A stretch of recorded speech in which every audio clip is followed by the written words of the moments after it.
Government officials, خواتین وزرات، السلام علیکم۔ آج میں آپ سب کا شکر گزار ہوں کہ آپ ایپیکس کمیٹی کی میٹنگ میں تشریف لائے میری درخواست پر، اور آج میں سمجھتا ہوں کہ ہمیں بعض معاملات کے اوپر ذرا تفصیل سے بات کرنا ہوگی، مگر مجھے اگر آپ اجازت دیں گے تو 1-2 منٹ کے لیے میں چند معروضات آپ کی خدمت میں پیش کرنا چاہتا ہوں۔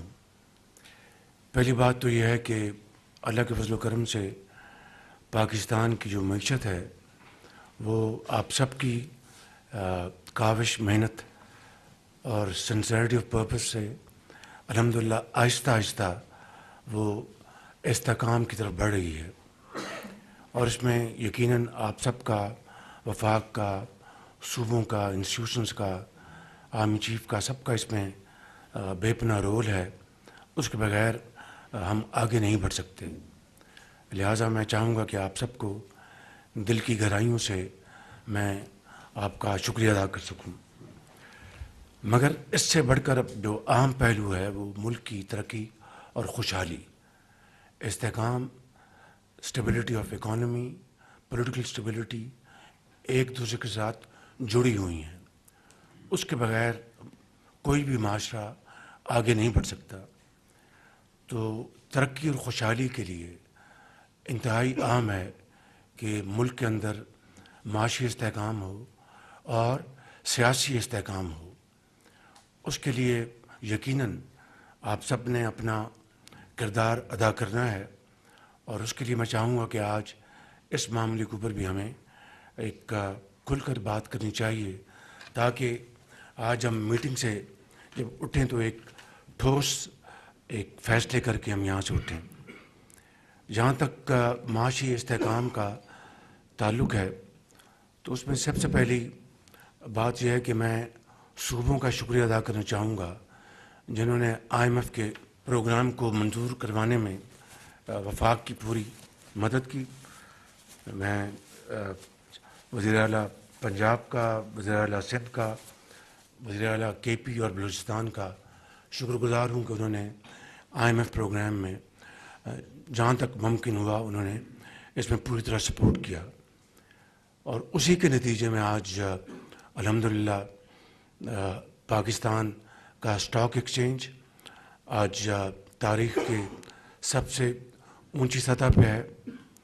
پاکستان کے اندر جو مہنگائی ہے وہ آج سنگل ڈیجٹ پہ ہے، اور اسٹیٹ بینک کا جو پالیسی ریٹ ہے وہ 22% سے کم ہو کے 15% پہ آ گیا، اور اسی طریقے سے ہماری جو IT کی جو ایکسپورٹس ہیں اس میں ریکارڈ اضافہ ہوا۔ ہماری جو بیرونی جو ترسیلات ہیں، ریمیٹنسز، اس میں بہت سگنیفیکنٹ اضافہ ہے۔ تو یہ تمام اشاریے اس بات کی طرف اشارہ کر رہے ہیں کہ استحکام آہستہ آہستہ آ رہا ہے، لیکن اس کا مطلب یہ نہیں کہ ملک کی ترقی اور خوشحالی کے راستے کھل گئے ہیں۔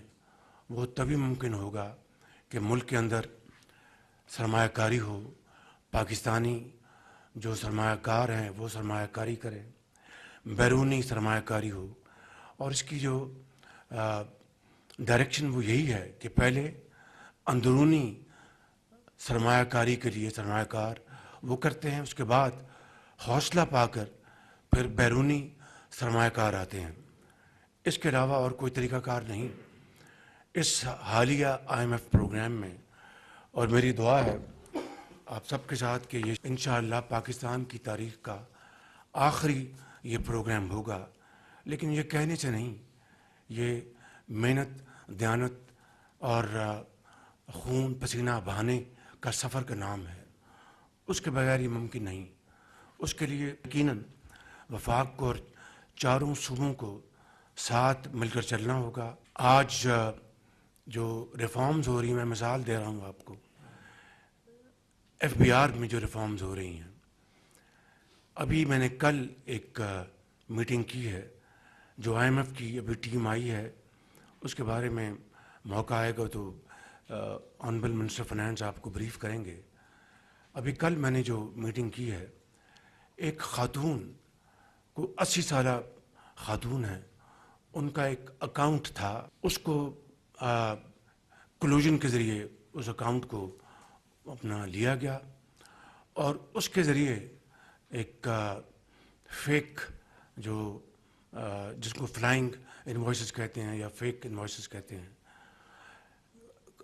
یہ کروڑوں نہیں اربوں روپے کا وہ ایک سکیم وہ خدا نخواستہ ہو جاتا۔ مارچ اس سال مارچ میں 26 مارچ کو اللہ بھلا کرے اس افسر کا، اس نے FBI کو خط لکھا کہ جی یہ 80 سالہ خاتون کا اکاؤنٹ ہے، یہ تو فیک ہے بالکل۔ تو وہاں پر معاملہ FBI نے اس کو پکڑا۔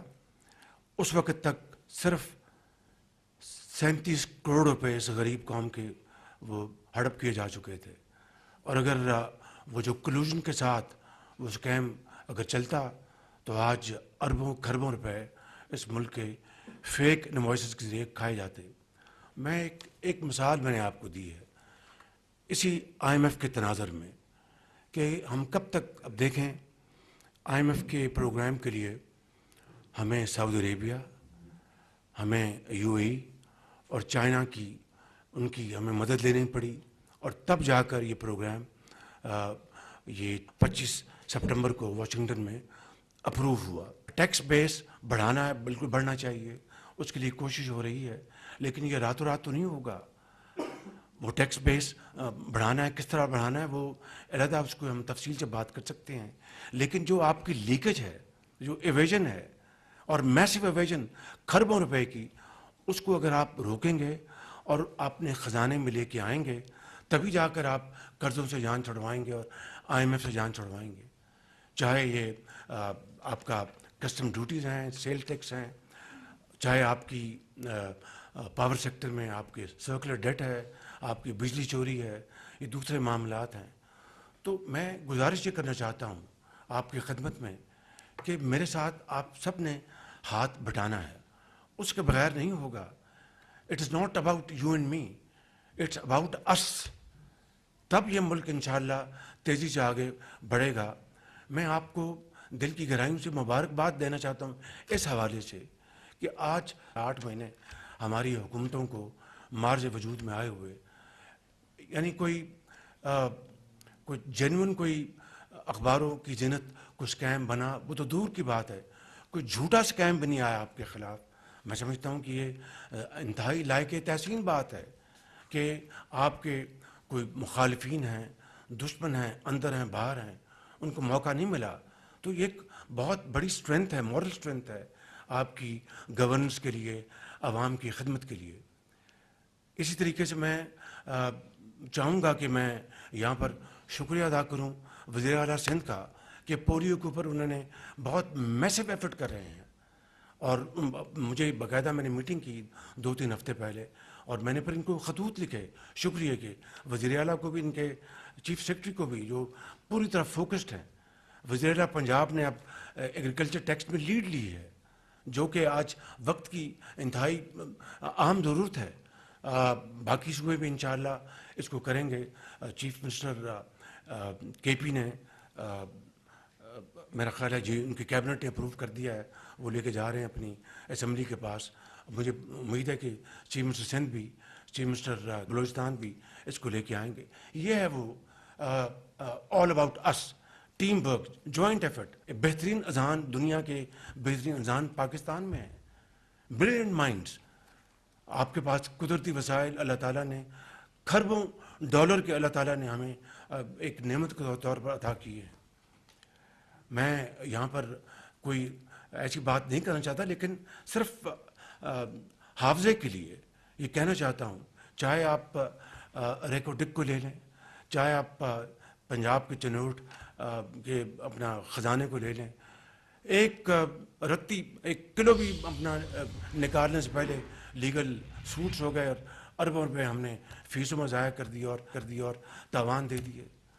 تو اس طرح ملک چلتے ہیں۔ تو میں سمجھتا ہوں کہ میں آج ابتداً آپ سے سب سے یہ بات کرنا چاہتا تھا کہ ہمیں اس حوالے سے ہمیں یکجاں ہونا پڑے گا، ہمیں اور مل کر کام کرنا پڑے گا. It's a difficult task. مگر دنیا کی کوئی قوم اس کے بغیر سرخرو نہیں ہوئی. آپ جاپان کو لے لیں, آپ جرمنی کو لے لیں, جنگ دوئم میں دے ور ریز ٹو گراؤنڈ. ان کے کروڑوں لوگ ان کے لقمہ اجل بن گئے اور شہروں کے شہر مسمار ہو گئے. پھر آپ دیکھیں کہ 50-60 سال کے عرصے میں وہی جاپان, وہی جرمنی آج آسمانوں سے باتیں کر رہا ہے. کوئی جادو منتر نہیں ہے, صرف محنت اور محنت, امانت اور دیانت کا سفر ہے, سیکریفائس کا سفر ہے, بلڈ اینڈ سویٹ. اس کے علاوہ اور کوئی چیز نہیں ہے.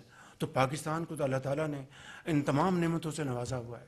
اگر کمی ہے تو اٹس ویل ٹو ڈو. تو میں آج آپ کی سماع خراشی کی ہے تو میں صرف یہ عرض کرنا چاہتا تھا کہ ہمیں آج یہاں بیٹھے ہیں پورے ملک کی نمائندہ جو یہاں پر پرسنالٹیز بیٹھی ہیں, فیڈرل منسٹرز ہیں, چیف منسٹرز ہیں, اپنا KPK کے, سندھ کے, بلوچستان کے, پنجاب کے, آزاد کشمیر کے, گلگت بلتستان کے چیف آرمی اسٹاف بیٹھے ہیں, ان کی آفیسرز بیٹھے ہیں. تو یہ مل کے ہم کر سکتے ہیں, اور اگر مل کے کریں گے تو دنیا کی کوئی میلی آنکھ ہماری طرف نہیں دیکھ سکتی. اگر دیکھے گی تو پاؤں سے روندی جائے گی. اگر علیحدہ علیحدہ ہوں گے تو پھر ہر ایک اس سے فائدہ اٹھائے گا. ٹاسک فورس ہے, میں مثال دے رہا ہوں اس کی پاور کی. اس میں خاموشی کے ساتھ پاور پروجیکٹ جو IPPs ہیں, اور میں کسی کی یہاں پر کوئی بدخوئی نہیں کرنا چاہتا, that is not the aim. The aim is to highlight what has been achieved under these very challenging circumstances. کہ 5 IPPs کے ساتھ باقاعدہ نیگوشیٹ کر کے کر لیا. اور ٹو بی ویری آنیسٹ میں اکیلا نہیں کر سکتا تھا, اٹ از جوائنٹ ایفرٹ. اور بڑی دن رات محنت کی اور بڑی خاموشی کے ساتھ پھر ایک اور گروپ کے ساتھ نیگوشیشن کی ہیں, وہ بھی آلموسٹ پائے تنگل تک پہنچ گئی ہیں. تو یہ اسٹیپ بائی اسٹیپ ہم رائٹ ڈائریکشن کی طرف جا رہے ہیں. میں صرف بتانا یہ چاہتا ہوں کہ میں نے جب کہا تھا کہ کسی کو بدخوئی نہیں, تو یہ جو IPPs ہیں خاص طور پر پرائیویٹ سیکٹر میں پاکستان میں ہم سب جانتے ہیں. میں ایک محتاط انداز میں بات کر رہا ہوں کہ جب اس طرح کے پروجیکٹ لگتے ہیں تو ظاہر ہے کہ جو انویسٹر ہوتا ہے وہ 10 گنا پروفٹس کمائے جا چکے ہیں. تو اگر ہم نے واقعی قوم کی ہمدردی کرنی ہے اور قربانی دینی ہے تو وہ تو اشرافیہ نے دینی ہے. وہ تو ان لوگوں نے دینی ہے جو کہ صاحب ثروت ہیں اور جن کو اللہ تعالیٰ نے بے پناہ نعمتوں سے نوازا ہے, نہ کہ غریب آدمی, مسکین, یتیم. تو میں سمجھتا ہوں کہ جب پہاڑ سے گلیشیئر آتا ہے تو ٹاپ پر جو کچھ ہو وہ نیچے آتا ہے. ٹاپ صاف ہوگا, نیچے صاف پانی, ٹاپ گدلا ہے تو نیچے گدلا پانی. تو اشرافیہ نے آج سیکریفائس کرنا ہے, اشرافیہ نے آج یہ قربانی دینی ہے, اظہار کا جذبہ دکھانا ہے. کیونکہ غریب آدمی تو 77 سال سے قربانی دیتا چلا ہے. تو یہ وہ ماڈل ہے جس کی طرف ہم آگے بڑھ رہے ہیں. اسی طریقے سے کئی جہتوں کے اوپر کام ہو رہا ہے, لیکن میں سمجھتا ہوں کہ اس کے لیے ہم سب کو مل کر چلنا ہوگا. یہ تمام جو ایک ٹریکل اسٹیپ بائی اسٹیپ جو ہو رہی ہے آپ کی امپرومنٹ, یہ جڑی ہوئی ہے آپ کی امن کے ساتھ اور دہشت گردی کے خاتمے کے ساتھ. میں ممکن ہے مجھ سے کئی غلطیاں ہوئی ہوں, میں خطا کار انسان ہوں, لیکن بغیر کسی کا نام لیے یا کسی کو نشانہ بنائے بغیر میں یہ کہہ سکتا ہوں بلا خوف تردید کہ میاں محمد نواز شریف کے دور میں جب 2014 میں یہ دہشت گردی کے خاتمے کا جو پروگرام بنا تو پورے پاکستان کی جو سیاسی اور جو پاکستان کی جو مذہبی قیادت یہ اسی کمرے میں موجود تھی. پورے پاکستان کی کوئی بندہ بشر باہر نہیں تھا. سو یو انڈرسٹینڈ میں کیا کہہ رہا ہوں, سب موجود اس میں. عسکری قیادت تھی اور وہاں پر فیصلہ ہوا, دعائے خیر ہوئی, اور 2018 میں یہ دہشت گردی ملک کے ماتھے سے اس کا نشان مٹ گیا پاکستان سے. اور دنیا ورتائے حیرت میں تھی کہ یہ کس طرح ہو گیا کہ پاکستان میں دہشت گردی کا خاتمہ ہو گیا. 80,000 لوگوں کی قربانیاں عام آدمی کی، کے پی کے جوانوں ماؤں بہنوں کی، سیاسی خاندانوں کی، سندھ میں، بلوچستان میں، پنجاب میں، پولیس افواج پاکستان کے افسروں جوانوں ان کے بیٹوں بیٹیوں نے قربانیاں دی، تب جا کر یہ اپنا اس ناسور کو ختم کیا گیا، اور اس کے نتیجے میں 130 ارب ڈالر کی پاکستان کو کی معیشت کو نقصان پہنچا۔ میں پوچھتا ہوں، اور پوچھنا آپ سب کا میرا حق ہے، کہ یہ دوبارہ کیا ہوا کہ اس کے بعد دوبارہ یہ افریت اس نے سر اٹھایا، کیوں اٹھایا، کیسے اٹھایا؟ اور آج آپ دیکھتے ہیں کہ کے پی میں، بلوچستان میں آج ہر روز کوئی دن نہیں گزرتا جہاں پر دہشت گردی کا واقعہ نہیں ہوتا۔ تو اگر ہم نے اس ناسور کو اب ختم نہ کیا تو جو میں نے شروع میں معروضات آپ کے سامنے رکھی ہیں وہ 0/0 اس کا اثر ہے بالکل۔ تو میں سمجھتا ہوں کہ اگر ہم نے ملک کی ترقی کو آگے لے کے جانا ہے، قومی یکجہتی کو، سیاسی اتحاد کو، تو یہ جڑی ہوئی ہے اپنا دہشت گردی کے خاتمے کے ساتھ مشروط ہے، اس کے بغیر کچھ نہیں آگے ہوگا۔ تو میں سمجھتا ہوں کہ یہ آج پاکستان کا سب سے بڑا چیلنج ہے، لیکن آج پورا پاکستان آج خوف زدہ ہے کہ جناب پتہ نہیں آج میرے بچے کے ساتھ کیا ہوگا، میری بیٹی کے ساتھ کیا ہوگا۔ خاص طور پر کے پی اور بلوچستان میں، جنوبی اضلاع میں جو کچھ ہو رہا ہے، وہاں پر BLA جو بلوچستان میں کر رہی ہے، یعنی میں سمجھتا ہوں کہ بدترین درندگی ہے۔ تو میرے لیے بطور اس ملک کے سربراہ کے، آپ کے لیے بطور فوج کے سربراہ کے، ہمارے پاس تو کوئی چوائس نہیں ہے کہ سب سے پہلے اس کا سر کو اس کا کچل دیں۔ اس کے بعد اٹس اباؤٹ اکانومی، اس کے بعد it's about production, employment and prosperity. Number 1 is دہشت گردی کا خاتمہ، نمبر 2 دہشت گردی کا خاتمہ، نمبر 3 دہشت گردی کا خاتمہ۔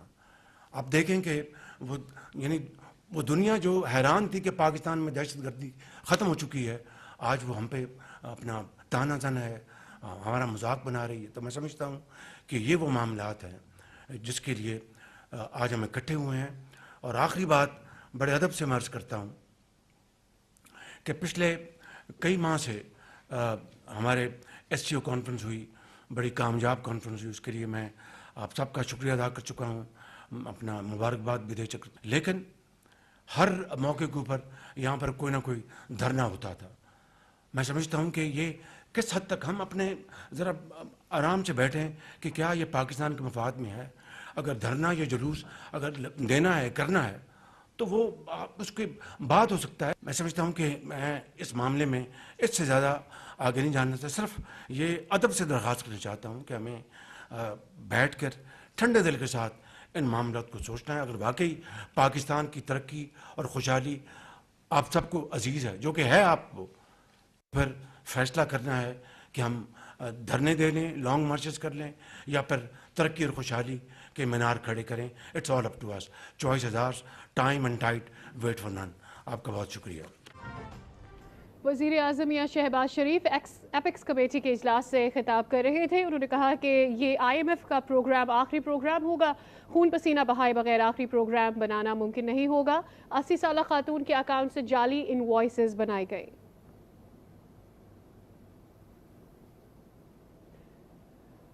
نظر ڈال لیتے ہیں ہیڈ لائنز پر۔